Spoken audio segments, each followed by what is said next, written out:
заврши стручкиот турнир за екипата на Железничар. 4 надпревари за 5 дена. Како се задоволни од она што момците го покажа и дали го спроведува на дело она што вие го баравте од нив?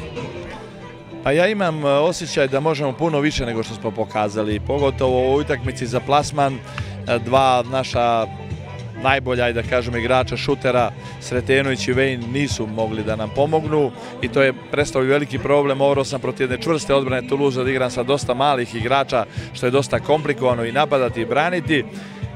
Tek sam njihov trener 20 dana i još je to daleko od onog što ja očekujem, ali mislim da imamo vremena kroz Seha ligu da napravimo jedan dobar klub, jednu ekipu, dosta uigranu i da probamo da osvojimo titulu prvaka Srbije, što je prioritetni cilj ovog kluba.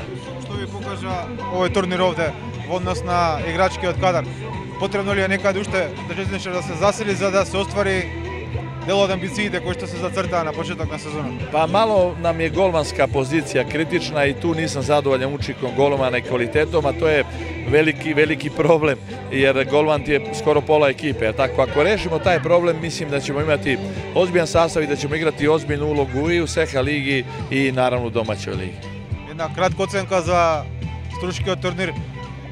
Според она што се гледа, како во последниве неколку години никогаш не бил со толку силни екипи. Mislim da je najbolje organizovan do sada, da je najkvalitetniji. Siguran sam da će Nauče Mojsovski i sledeće godine da uloži trud, da napravi još puno, ima tu puno stvari koje se mogu popraviti, ali ljudi iz Struge, građani iz Struge, gledalci prate ovaj turnir, prate rukometaše i uvijek je zadovoljstvo doći u Makedoniju. Ќе виделе Вујо повторно овде со Железничар? Naravno, ako nas pozovu, sigurno da hoćemo.